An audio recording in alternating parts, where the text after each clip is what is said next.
Thank you very much for your indulgence, and it's great to have you here as a witness. The gentleman is the president of the National Association of Chronic Disease Directors. The gentleman is recognized for 5 minutes for whatever testimony he cares to present to the committee.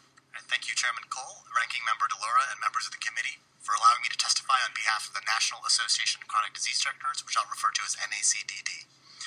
My name is Mehul Dalal. I am currently serving my term as the President of Board of Directors for NACDD, and I am the State Chronic Disease Director in Connecticut.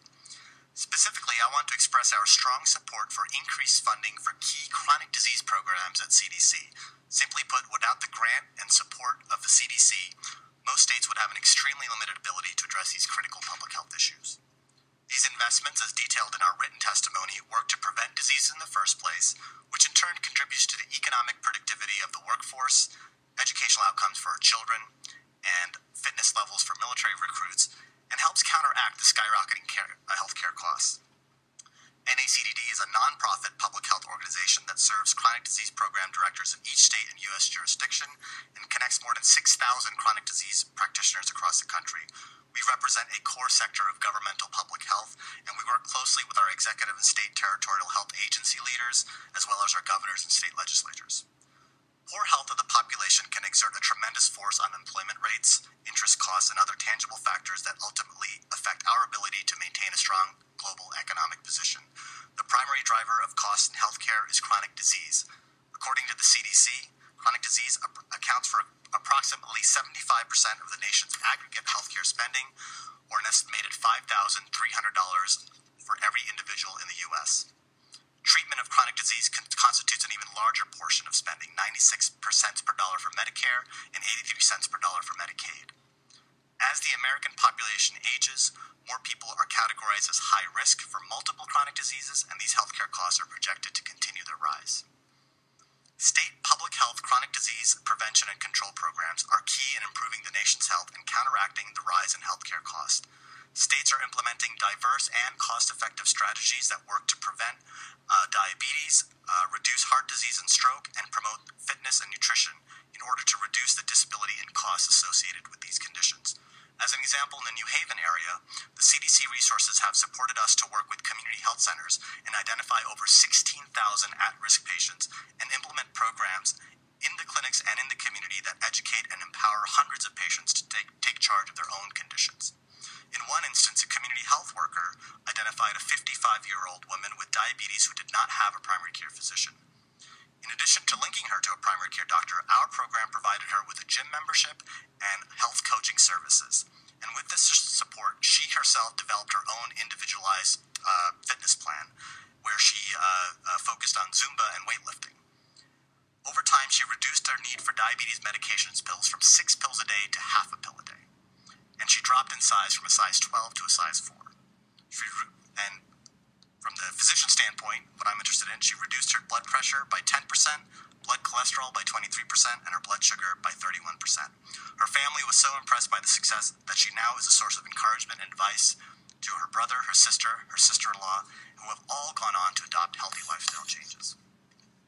Multiply these examples by the tens of thousands across the nation, and you can see how, by working with large groups of people outside of the more expensive medical settings of clinics and doctors' offices, we are a good investment that saves healthcare dollars for Medicaid and Medicare and the entire healthcare system. Many of our programs' approaches were developed by this committee's investments in NIH and the CDC, and without the work of my colleagues, some of the wonderful findings of federal research would sit on the shelf and never realize its full potential to improve health. The Prevention and Public Health Fund, also known as the Prevention Fund, authorized under the Affordable Care Act, supplies more than 12% of the CDC budget, providing essential funds to help states and communities keep communities healthy and safe. The Prevention Fund supports programs like the 317 immunization program, chronic disease prevention programs, and the entire preventive health block grant, which is the only source of flexible funding for the states and U.S. territories, 2 American Indian tribes, and the District of Columbia to tailor preventive and health promotion programs to their population's specific needs. Today, only a small fraction of the United States governmental health investment supports prevention and health promotion.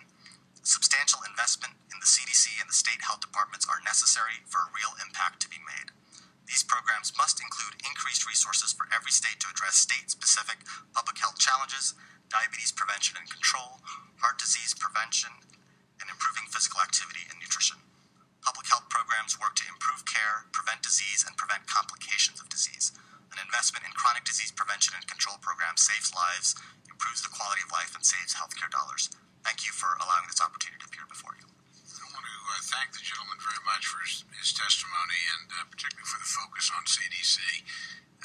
We get a lot, and appropriate, a lot of focus on NIH and the splendid work they do, but I always like to say, the CDC is every bit as important in defending the lives of Americans as the Pentagon is. In some ways more. You're more likely to die in a pandemic than you are in a terrorist attack. And these long-term contributions of changing lifestyle are really priceless investments. As you pointed out in your testimony, the money saved on the back end in Medicare and Medicaid is just unbelievable.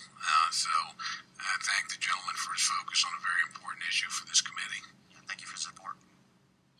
Thank you, Mr. Chairman. Welcome, Dr. Dalal. Thank you very, very much for the work that you do. I think that the chairman talked about the work of the CDC in this area, and what this is about is the strengthening of our states and their ability to cope with the issue of chronic disease. And it is not situated here, but it is in the states, and providing those funds to the states is critical. The other point that you make, I think we have to be very, very careful. If we are looking at eliminating the prevention fund, albeit in 2017, and in addition to that, actually the prevention fund was a backup and a way in which we could look to provide critical funding in a number of areas which the CDC has laid out over the years. But if we are going to be in the business of cutting back on appropriations, Mr. Chairman, and if we are going to eliminate the prevention fund, we are really going to put people at grave risk and not take advantage of the expertise and the dedication of folks who are trying to deal with chronic disease, when we know that is 70% of the population is dealing with a chronic illness. So thank you very, very much.